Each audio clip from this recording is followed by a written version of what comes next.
Getting down to net zero is something I would help fight for. It's phenomenal. It's fantastic. But if you sort of draw it down, what it means is not making things worse than they are already. It's not improving them, it's keeping them from getting worse. And I just want to hit the nail on the head here that when we save whales who stimulate phytoplankton blooms, which are the biggest photosynthesis mechanism on our planet, that is phytoplankton in the oceans, and we pull carbon out of the atmosphere in a nature-based solution, and a lot of that is sequestered to the bottom of the ocean, where it's not getting back into the atmosphere for millennium, if ever. We are not only not making things worse, we're making them better. The technology is there. The savings are real. Just to give you an idea on typical optimization of a route, we save on average 3%, which sounds very innocent, doesn't sound like much, but that's about a metric ton of fuel per day per vessel. Welcome to Maritime Matters, a podcast focused on leaders in the maritime market, the people, the companies, the technologies that are making and breaking the news, helping to lead the maritime industry to a safer, more efficient, more profitable, and cleaner future. Welcome aboard. This is Greg Trotwine with Maritime Matters, the MarineLink Podcast, and we're here today with a trio of executives to discuss operational route optimization that can simultaneously reduce greenhouse gas emissions and minimize risk to marine biodiversity, creating an environmental and operational value. With us today are Michael Fishbach, the co-founder and the co-director of Whale Guardians, Eric Roscam Abbing, the innovation lead at Whale Guardians, and last but certainly not least, Brian Hatter of Accelleron. And I think it's very important to set the stage so that our audience understands your respective organizations, Whale Guardians and Accelleron, with insights on your organization's role in operational route optimization in the name of reducing greenhouse gas emissions with minimized risk to marine biodiversity. We are an organization that helps the shipping industry prevent strikes with whales. And ships do run into whales, unfortunately. No one wants to run into whales, but it happens. And it can be avoided. It's actually quite an important cause for death for large marine mammals. And it can be avoided if you collaborate closely with the marine industry through intelligent data, smart reroutings that basically, affect the operations of ships as little as possible while circumventing certain areas. That requires careful mitigation and careful collaboration with biologists, with port authorities, with shipping industries, with data providers. And that is what we do. That is what Whale Guardian sets out to do quite successfully now since help me here, Michael. When did it start? 5, 6 years ago, where we actually started creating routes and saving lives. A few years before that to kind of get the ball rolling, because you don't just create routes to save lives. You need data, you need relationships with the industry ports. So I say 7 to 8 years ago, beginning, and 5 to 6 years ago, where lives were starting to be saved. All right. So again, Michael and Eric, I appreciate that overview. Fantastic to learn more about Whale Guardians and your history with it. So, Brian, our audience I know knows Accelleron very well, but can you briefly highlight how the former True North Marine capabilities are now embedded within Accelleron and what value they bring to the discussion that we're going to be having? Yeah, absolutely. It's an interesting story. So True North Marine was a Montreal company that I founded in 2013. I've been doing weather routing for about 30 years now. And we had developed here in Montreal a voyage optimization software, which was different than traditional weather routing, where we had, captains in our office giving routing advice based on their experience of having sailed for many years. With voyage optimization, it's a little different in that we've created a digital twin of the ship, essentially. And then we have an algorithm that looks at the design of that ship, looks at the engine on board, takes all the weather data that we've collected all over the years, and then really turns to our clients and says, what is your objective for this voyage? And we let the algorithm help us to find that optimal speed, optimal consumption, the optimal route, taking advantage of currents, avoiding weather. And this is where Accelleron, being the leaders in turbocharging, they had their own digital solutions around the engine for engine optimization and said, wouldn't it be interesting if we could not only optimize the engine, but actually optimize the voyage? So sort of connecting the engine room and the bridge and having that data talk to each other and taking a more holistic view of optimization. And that's how we were acquired by Accelleron in 2024 and now are fully integrated into their digital division. Okay, well, no, that's an incredible backstory, and again, from our side, and you guys know it as well as I. Weather routing, the use of digital information, whether it's for efficiency or whether it's for maintaining environmental health, is topical and central to everything in maritime today. So, really interested. I think this is going to be a great conversation. So, but if possible, can we just put a little perspective to the matter? And I guess from the perspective of whale guardians, can you illustrate either with statistics or anecdotally the seriousness of the marine mammal vessel strike issue today? Yeah, I probably can take on that one.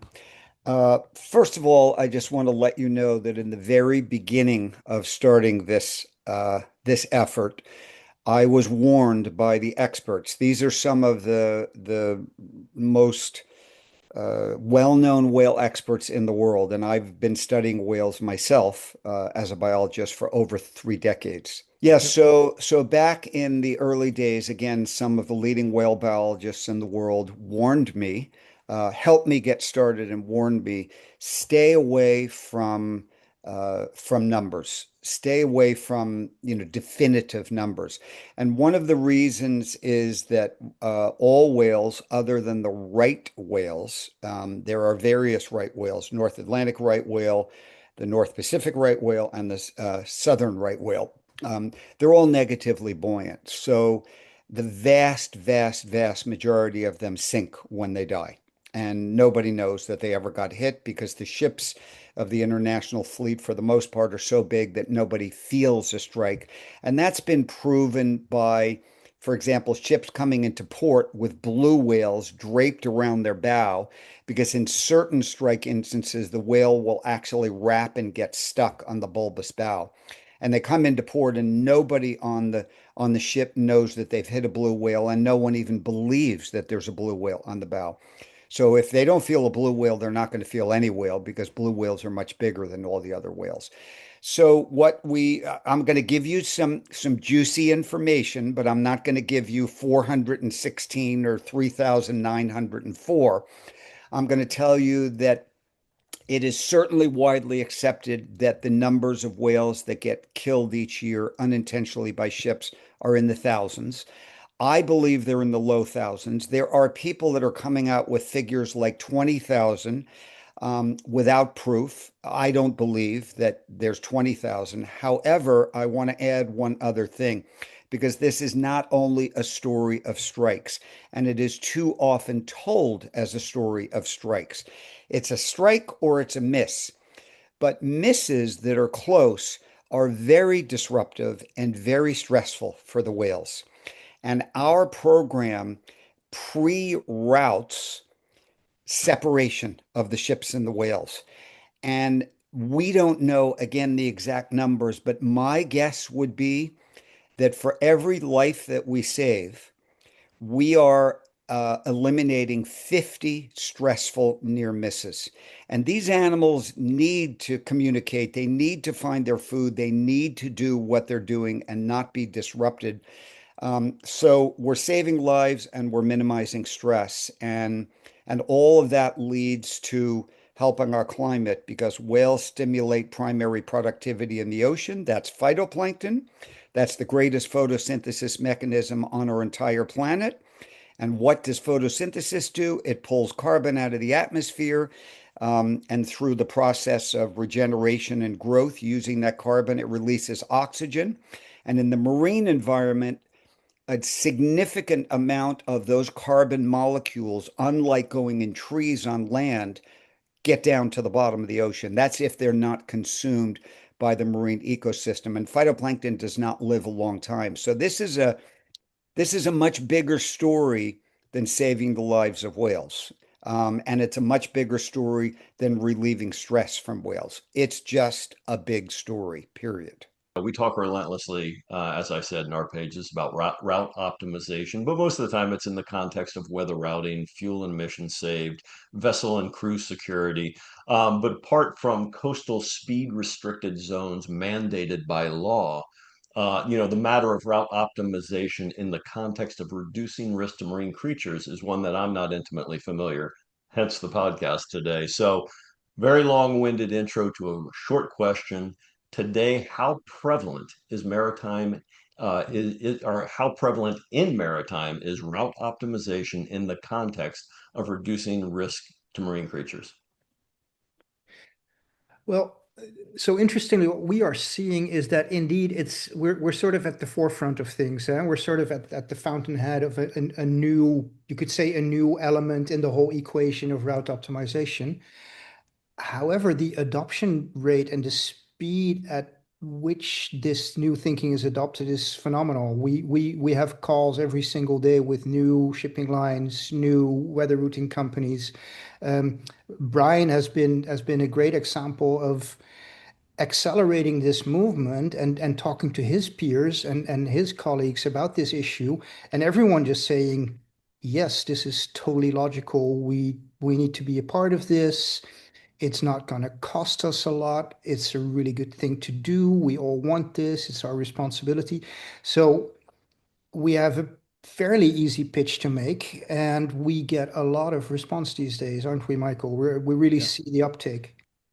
Yep, we do. Give you a little example of my day today besides this podcast. Governments are not always involved, but I have already had communication with the government of Mexico and the government of South Africa. And I have a call like this one with the government of Peru this afternoon. And this is all in relation to to efforts to protect the ocean and save whales from ships. And again, this can be done. Brian's Accelleron can play a role in this, as all the shipping companies can. In a lot of instances, this can be done without government. We figure out how the whales are using a habitat. We create a route optimization. We run that through the industry. We get the ports involved, and simply the ships that were going here are going a few miles here at the Mhm. critical moment when they're passing that whale habitat that is of the heaviest use. So, and then in other places, it's impossible to get anything done without the government. Each place and each nation is different. And Eric can tell you we're global. This is complicated. This is happening all over the world, everywhere in every ocean, every day, strikes and near misses. So it's complicated. And yeah, that's just an example of my day today. Over the years, what we've noticed is, especially coming out of COVID, when I would go visit clients, and these are ship owners, large charters, we've started seeing the sustainability people showing up in the meetings, and they were never coming to the meetings before. And a lot of this was initially around emissions and reducing emissions as we move towards our net zero goals. And as we would start talking about topics like whale guardians, we would see the desire amongst shipping companies to jump on board. And it's nice to see, but you're seeing that willingness now to jump in to find these solutions. A lot of people who are working in these shipping companies are ex-seafarers. And I find with ex-seafarers, they have an intimate relationship with the ocean and the other creatures in the ocean, and they're very sympathetic. So I think there's been a real change over this last couple of years of the companies genuinely wanting to help and then seeing how they can. And I think what we can show with Whale Guardians is that it doesn't require that much actually to make a big difference. No, that's excellent to hear because again, I've been doing this for 34 years and I'm always cynical and saying basically a ship owner is not going to do anything unless it's legislated or mandated in some sort of rule or regulation. But we talk about speed in the context of fuel burn, of whale strike risk. But I guess my question, why is speed so important in both of those terms, but also in the less discussed, but what seems to be increasingly important, and that's the matter of underwater radiated noise? Eric, either one of us can go. You want to do it? You go. Okay. So, speed is, of course, let's get into speed here. The shipping industry works. We've gotten to know the shipping industry in many facets quite well over the past 5 to 10 years. And speed is time, time is money, and the shipping industry works on a very tight schedule. You wouldn't even want to know, or the listeners here wouldn't even want to know how tight that schedule is. Now, when it comes to speed and it comes to slowdowns, there is no question, zero question about the environmental gain of slowdowns. First of all, the noise is less. Second of all, a marine mammal, in theory, although this is debatable, is safer when a ship is going slower. I think they're not close to as safe as when the ship isn't there and it's separated, but in theory, they are safer. The thing here, sort of like with the stress from the near misses that is not talked about enough, is a lot of these slowdowns happen in areas that are congested. They're busy parts of the world. And you're much safer when you're in your private boat, your private vessel, whether it's a yacht or a smaller boat, if these big ships are going slower. And I think that that's something that the slowdown people should be talking about more. There's definitely a gain, but the problem from our perspective of wanting to save lives and avoid stress is not slowdowns. It's when people that espouse slowdowns claim that the problem has been solved, and they Exactly. run to the media and then the governments and then the ports and then the shipping companies. Oh, what are you telling us we need to reroute? The problem's been solved. Here's an article in the newspaper that shows it. Yeah. That's the problem, not the slowdowns themselves. So Yeah. we use slowdowns as a secondary fix, especially in areas that are so congested with ships and whales that there actually is no route to take the ships in. I can give you physical examples of that, one in Brazil, one in South Africa, but there are places where the ports are so big and there's so many ships and there's so many whales seasonally that there is no route. So slow it down in the daytime, put a lookout on the bow of the boat, and report back to the bridge if you see something, because when you're going slow, you might be able to maneuver that giant of a ship a little bit versus really hardly at all when you're going fast.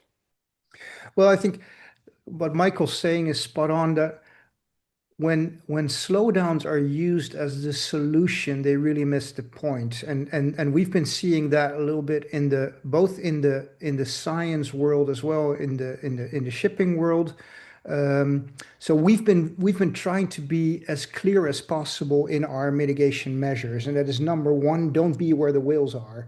And as Michael says, that's often only a matter of a few miles to the west or the east, and only in the busy port regions where the ships actually converge. So this is not a big measure, but it's a super effective measure. Just don't be where the whales are. And then there's slowdowns, and then there's preferably don't sail at night. And by communicating those priorities, we try to really help the shipping industry not only um, have a good story, but also actually make impact. And it's always those two, huh? It's about having that story to your staff, to your personnel, to your customers about you're doing your best, but you're also really making impact because you have those measures in order. Yeah, I would just add to that with the technology these days, oftentimes we have long voyages. These could be 30, 40-day voyages from, just say an example, from China to Brazil.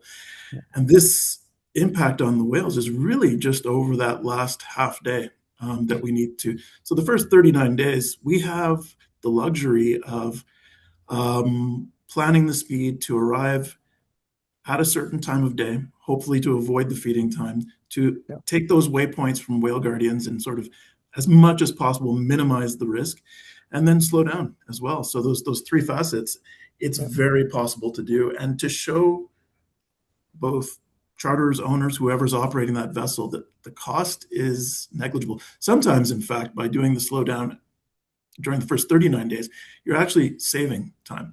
Now, oftentimes there is logistical constraints. Some of the times the ship just simply has to be at port at a certain time, just given the traffic. But there are often cases where there is a window and there is a certain amount of wiggle room, if you could say, that the ship can have. And we now have the technology to help the master plan this properly, to not be going full speed and then arriving just outside the port and sitting there, to arrive just in time, and to coordinate this now with Whale Guardian so that we just integrate this as part of the algorithm.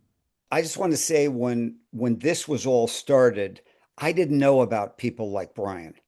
And to listen to what he just said is, it's just what we need to hear.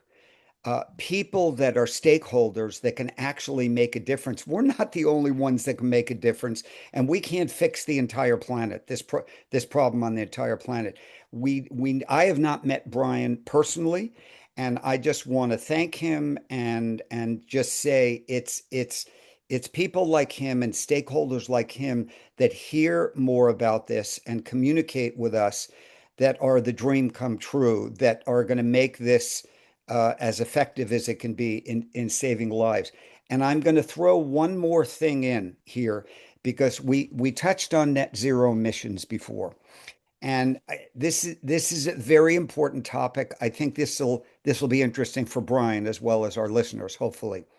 So I went to a very iconic meeting in January. I'm not going to get into the details other than it was in a castle, and there were some very well-known people at this meeting and shipping CEOs.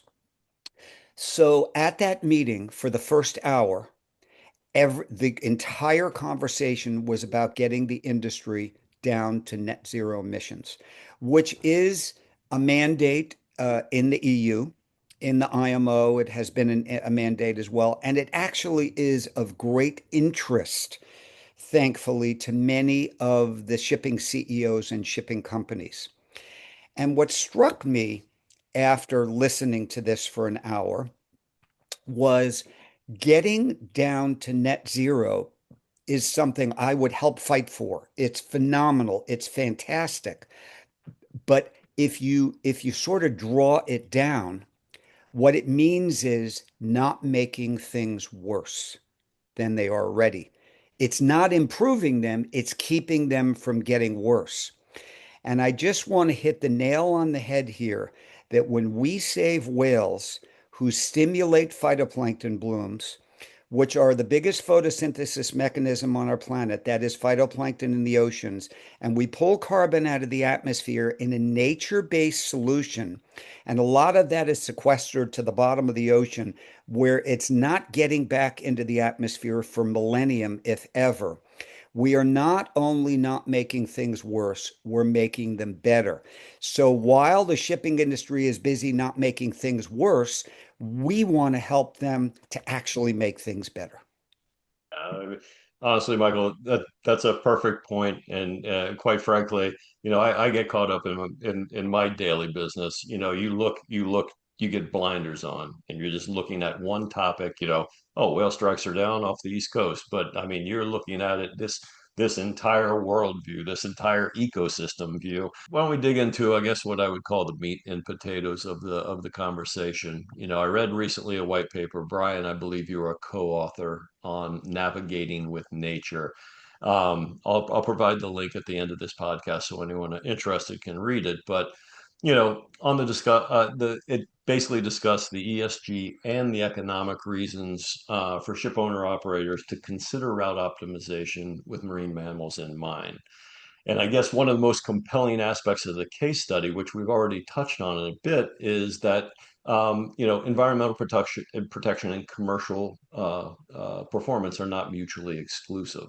Can you, and I guess I'll point this first to Brian, but anyone can chime in. Can you explain how smarter routing can simultaneously lower emissions, reduce whale strike risk, and also make economic sense for ship owners, particularly those ones that Michael saw in the castle.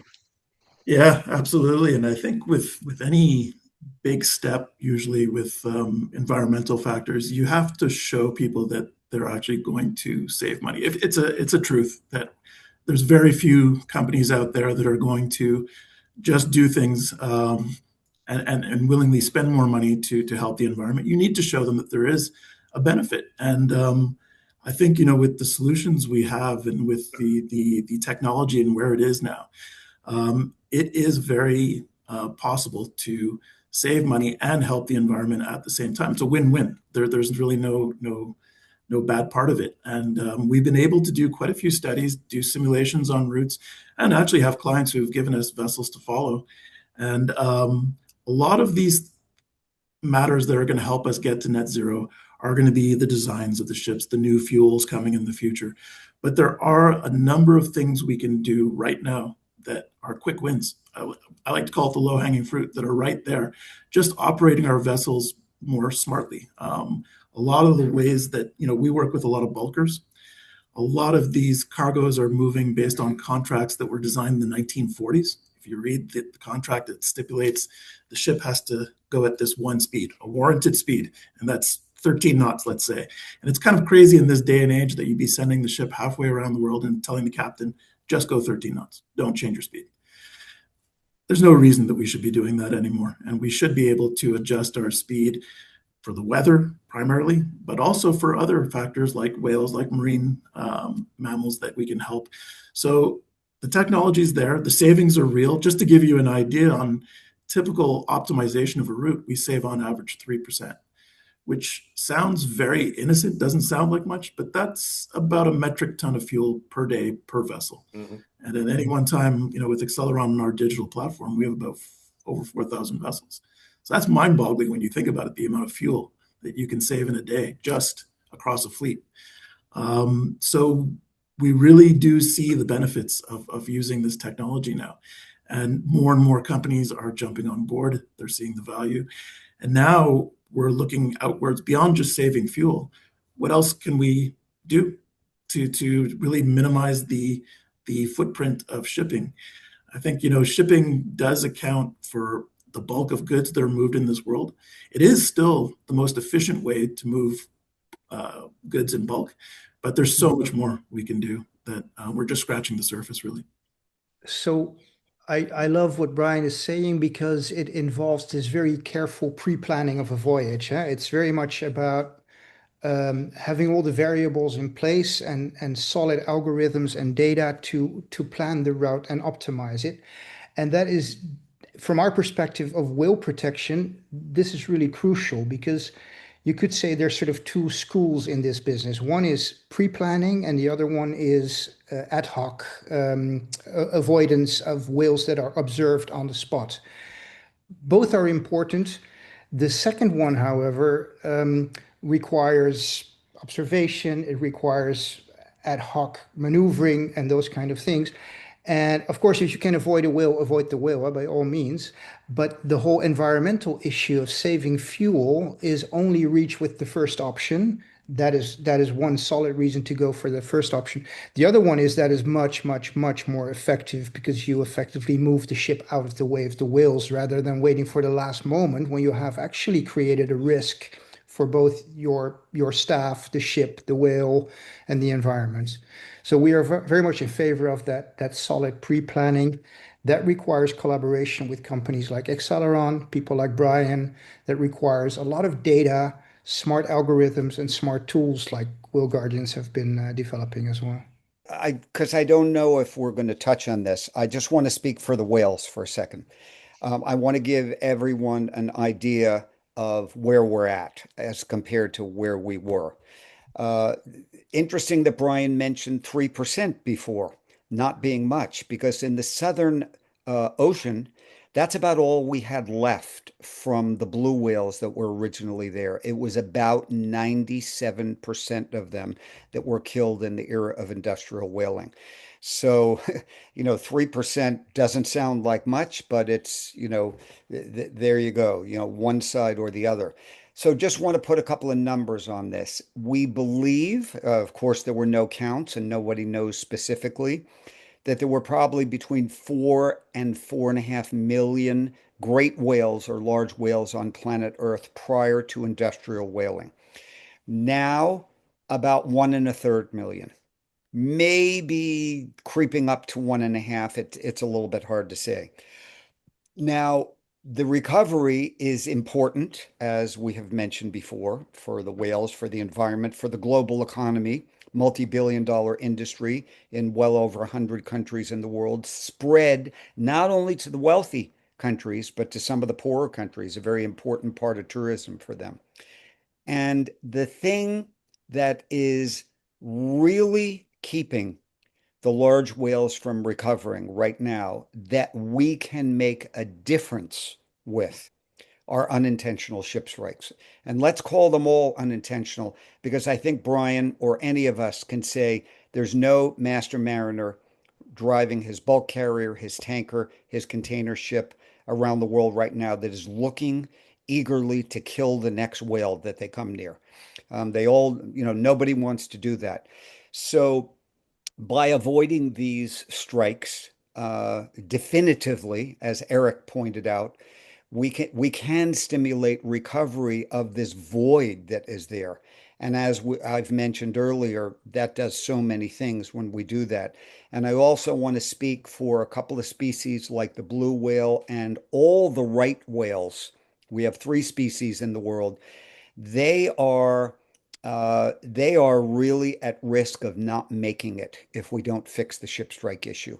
Other species that get hit, like humpbacks, fin whales, others, we don't want any of them to get hit and killed, but they're not sort of teetering on the edge like these other species are. So I just wanted to put in a word for the whales because they don't have a voice of their own. Well, Michael, you are an eloquent and informed voice of the whales. So this podcast is brought to you by Accelleron.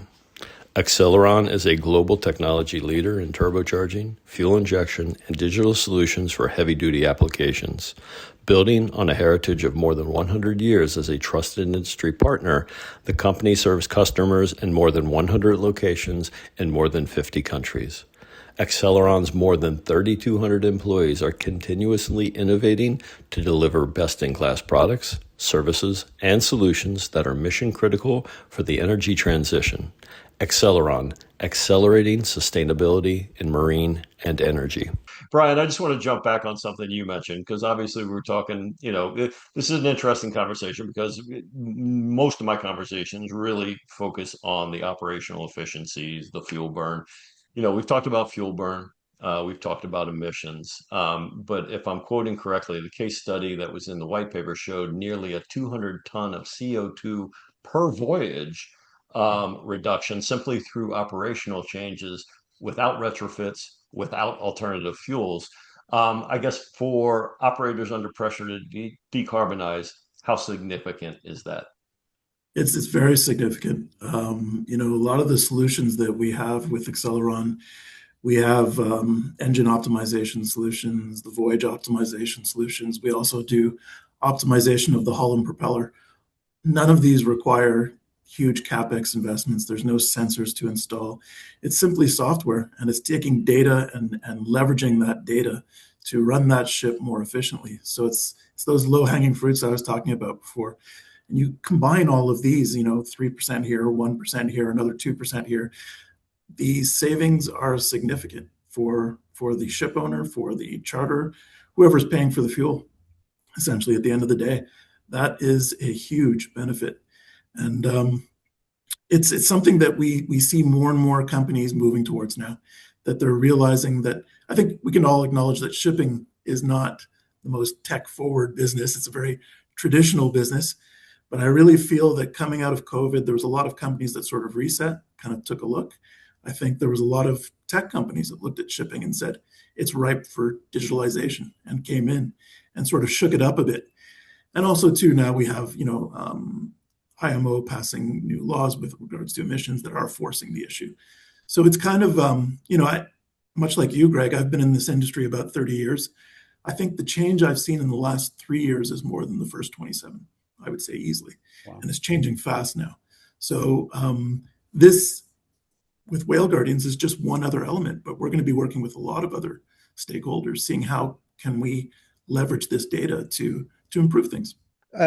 There's this really great sort of new age where technology meets nature conservation, sustainability, net zero, and it's just really great to see how, you used to have the tree huggers and the technology people, and that's no longer the case. The tree huggers are now using technology to create better trees, and I think this is really cool that within the world of conservation, we are using data, we are using sensor technology, we are using satellites, we're using you name it, because you have to, huh? Because you cannot sit still, you cannot rely on the old ways, and Brian is helping us forward as well, huh? So it's these collaborations that really matter in the conservation space. I think probably an important thing to note too is that with these algorithms, with these softwares, we really call them decision support systems. We still rely on the captain and his crew on board. I think Michael mentioned it at the beginning, to have those extra lookouts. They are critical. And the whole reason that we started working with Whale Guardians is that one of the people at Whale Guardians is a gentleman named Captain Sveto Todorov, who was a client of mine. And I remember attending a symposium with him, not related to whales, but related to shipping, and having breakfast with him and him explaining to me what Whale Guardians was doing and to see the passion that he had.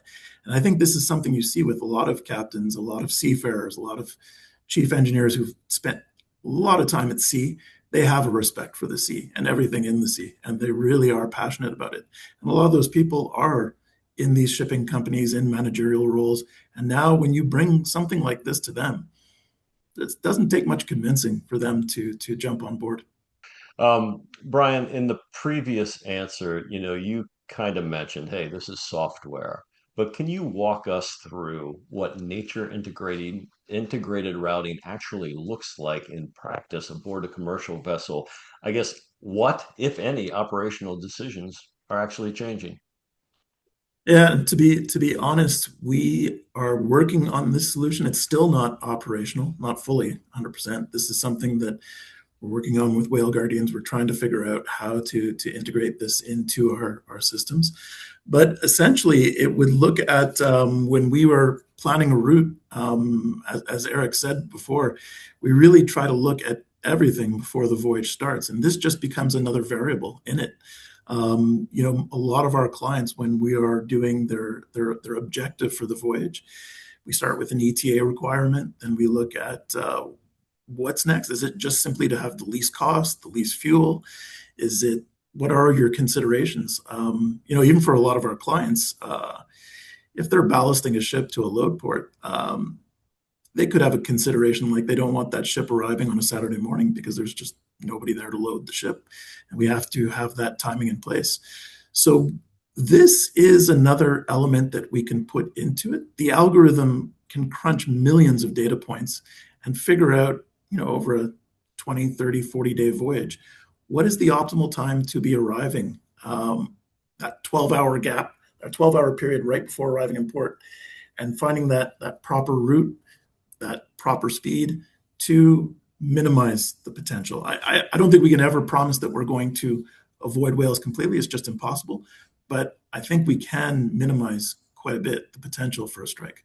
Yeah, just a quick addition to Brian, for the audience that may not know this, from the whale's perspective. So as Brian is doing that with a route, especially at the end, as he mentioned earlier, whales tend to hang out in areas where there is upwelling.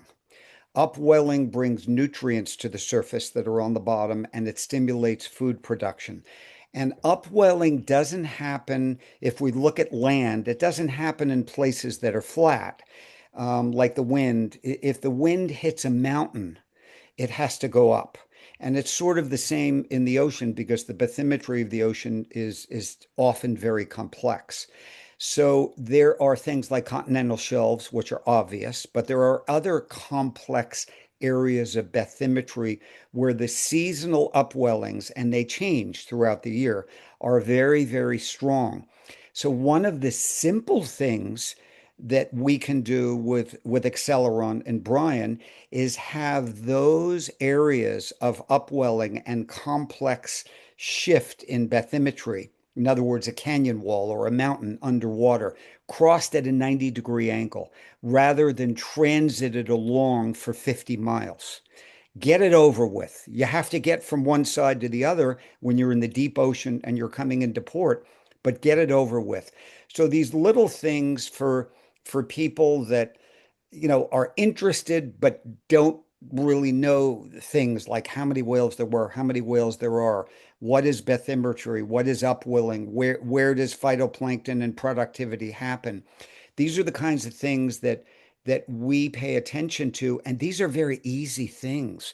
For listen to Brian. If you play back what Brian just said, and you look at the length of these voyages and what's happening at the end, some of the things like I'm talking about right now, crossing productivity upwelling areas at 90-degree angles, which are known. Simple.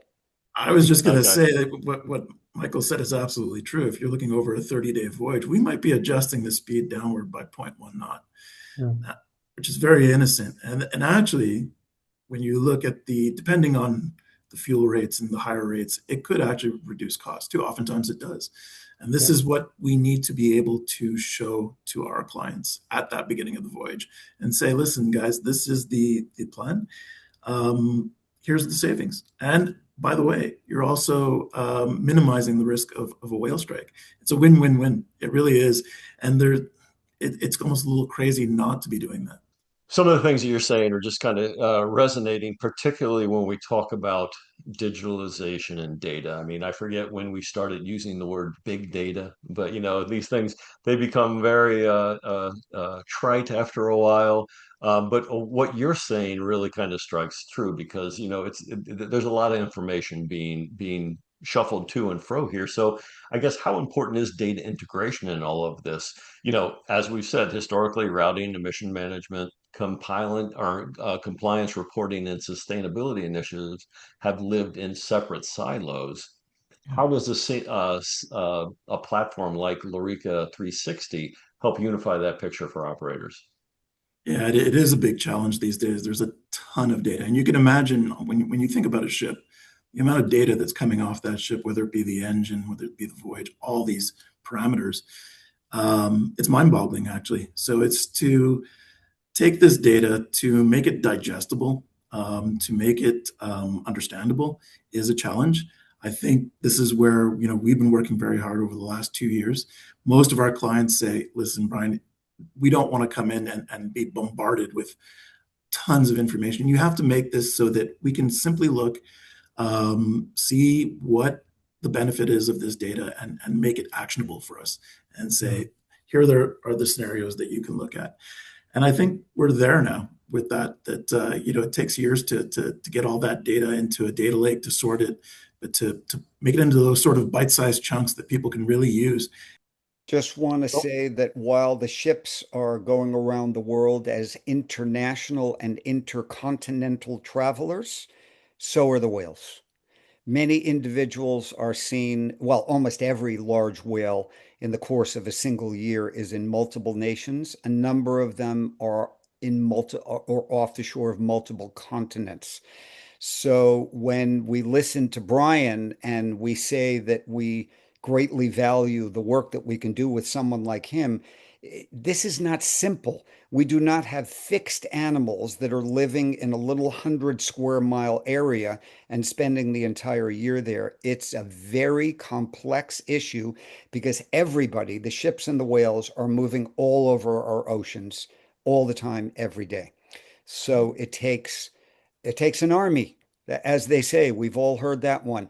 This takes an army. It's important enough, and there's every reason for the industry to want to comply. Sustainability and your name for doing the right thing is a very valuable business commodity to these large shipping companies. Too, I think for these shipping companies, they are also under a lot of pressure from their clients who they're moving their goods. and who are demanding that their goods be transported in an ethical manner as much as possible. So I think, this moves right up the chain to the companies who actually are putting those cargoes on the vessel to the end producer, or end consumer, I should say, who is demanding this. So we're going to see the push for these sorts of solutions. Exactly. Okay, now And then to come back to your question, Greg, about data, because this is where, from our perspective, data is crucial to map not only the routes of ships and the presence of whales, but also to make sure that our recommendations are so bespoke and make so much sense that shipping companies are willing to adopt them. And that means that we don't advise reroutings in January when there are no whales in January, or we don't recommend reroutings when the ship density is so low that the risk of hitting a whale is less. So we try to really use that data to optimize our recommendations for the industry, and that has given us a lot of credibility. And I guess, speaking for Brian, I guess that what also makes us an attractive partner to Brian, because we speak that technological language of, let's do things that actually make sense to the whales, but also to the shipping industry. Just one more question on the tech side, because I cannot seem to have any conversation anywhere today without talking about artificial intelligence, AI. So can you discuss, and I guess we could start with Brian, discuss the role that AI plays in voyage optimization? We've obviously had routing software for years. So what differentiates this new generation of AI-enabled operational intelligence platforms? Yeah, I think, those early generations of routing software were pretty much just being able to draw certain routes, see the distance, maybe overlay the weather over it to see what kind of weather you're going to face along that route. The newer generation, where we're integrating AI, is where the algorithm can actually train itself. It gets to see how individual ships react in different types of weather, learn from that, and then refine itself over time. The more data you put in, the stronger that algorithm gets. So as you're looking at different types of ships, different types of engines, you really know what that ship can do in different conditions. And we talk about how these days, when we're driving a car, almost all of us use Waze or Google Maps or whatever it is to avoid traffic. It's kind of similar in that sense, that you're doing this now for ships and finding that optimal route. And it's kind of exciting that the technology is there to do that now, and these solutions exist. You got that right. I'm an Waze aficionado, and I'm old enough to remember my first trips into Germany and having the old Michelin maps and Oh hurtling yeah. down the Yeah, Autobahn at God knows what speed while trying to figure out which way, Dinkeldorf was.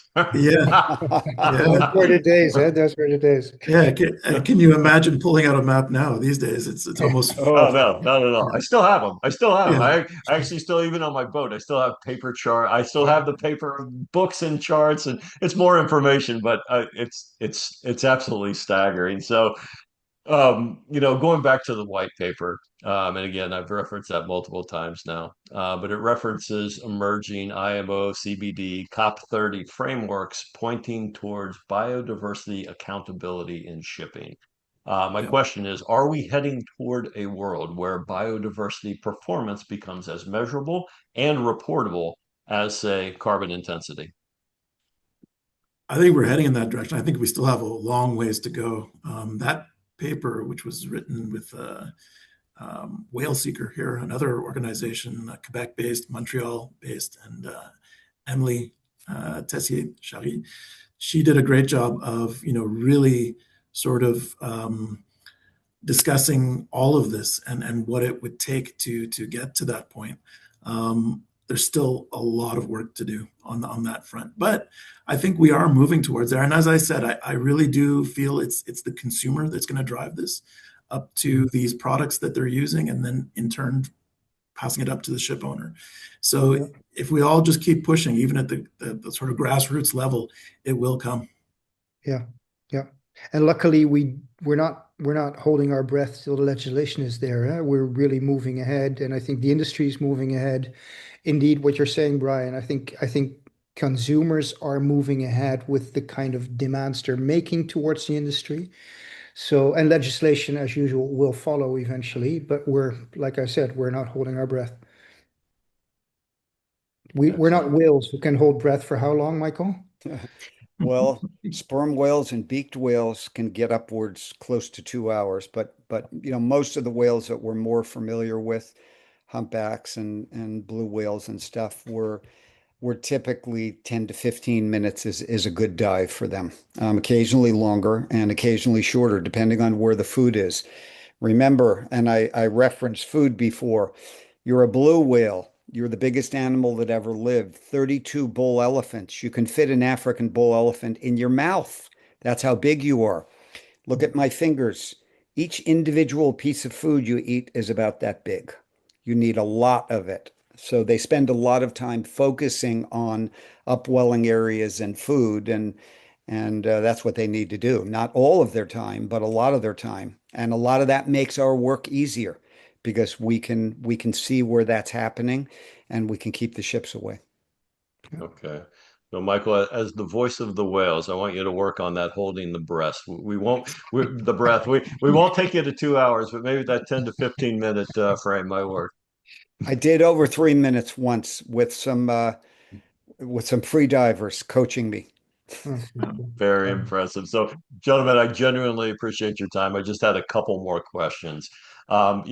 Hopefully there are fleet managers and technical directors listening in today. Um, when you look at the industry as a whole, what's the biggest misconception about route optimization and sustainability integration? I think from our side, the biggest misconception is that we're just simply routing these ships with an algorithm and letting them blindly send the vessel across the oceans. Um, we have a human in the loop system. We obviously have people who are looking at this every day. The captain is also, and the chief engineer on board are critical partners as well. So it's really a decision support system, but we're by no means trying to replace the crew on board or to just have these softwares take over operation of the vessels. It's really about making the data available for everybody to see and to collaboratively make better decisions and more effective decisions in the way we work every day. And ultimately, for the seafarers, this keeps them safer too, and that typically we're avoiding that heavy weather.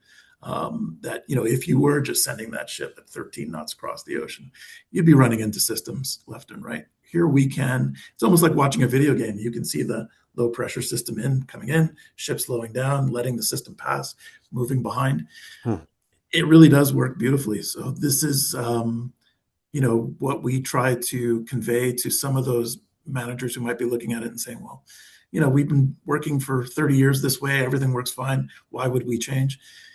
It's, change is inevitable. There's just change in everything. And as I was saying to you before, Greg, I think shipping is ripe for change, and we're seeing it now. And it's time to jump on and try these things. Yeah, so I think the two misconceptions that we are facing from our line of business is one, that speed reduction alone does the job. It does not. You need to have that sort of that last few miles where you really reroute, which has hardly any impact on time of arrival. It really has a lot of impact on the whales. That's one misconception. The other misconception is that last minute avoidances work. They may work, but usually they do not, or you have zero space to maneuver, or you bring your crew in danger. You don't want to rely on those last minute interventions. You really want to plan ahead.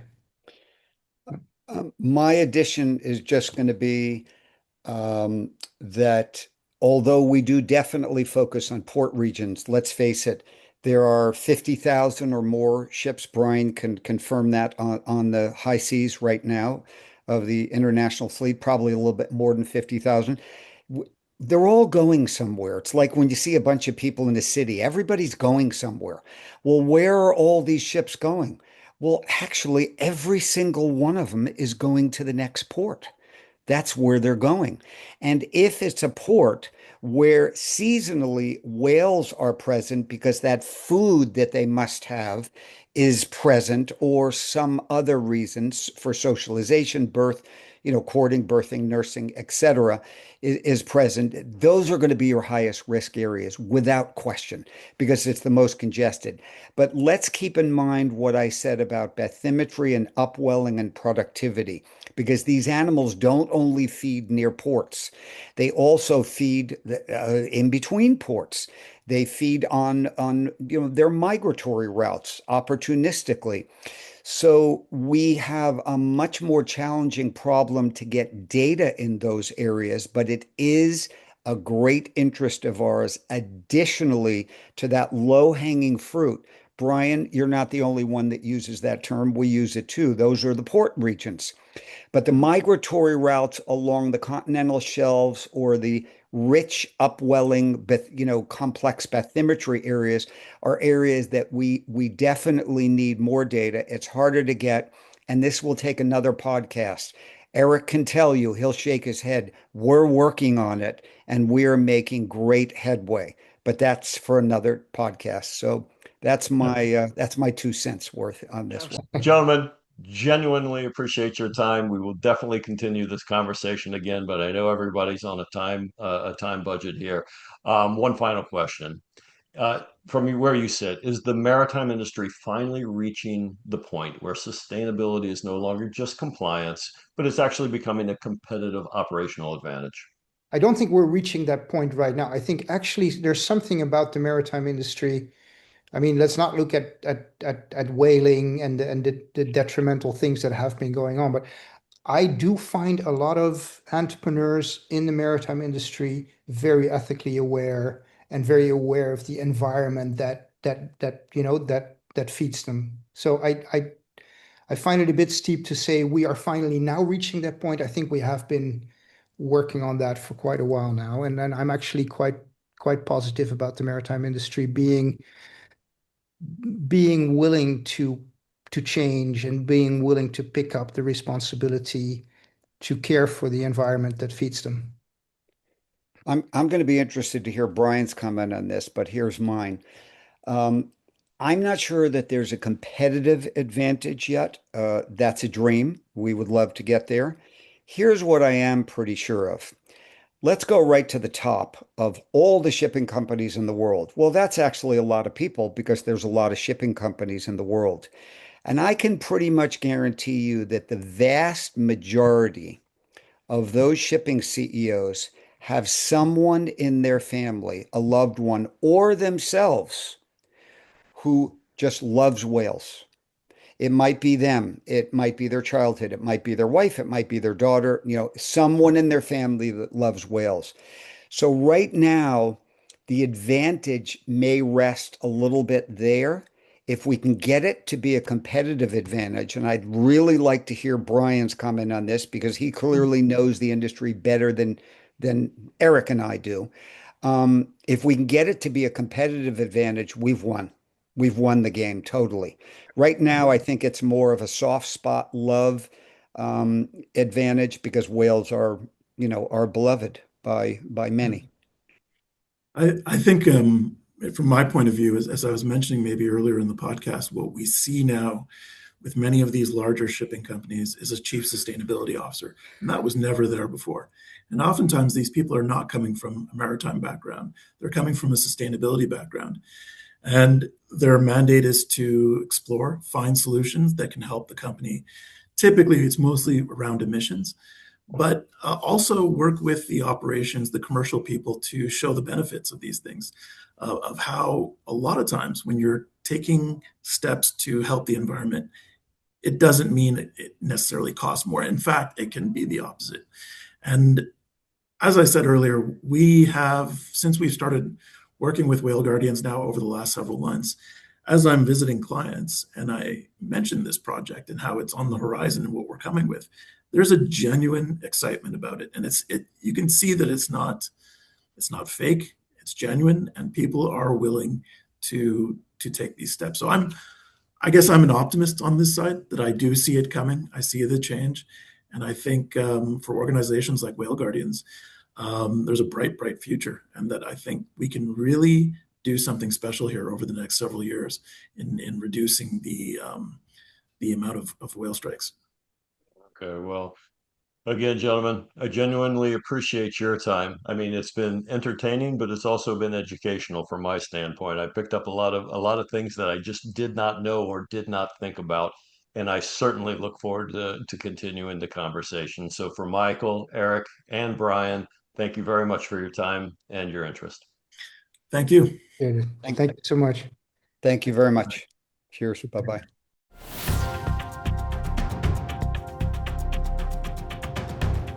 Thank you for listening to Maritime Matters. If you would like to be featured on a future Maritime Matters podcast, visit www.marinelink.com or email maritimematters@marinelink.com.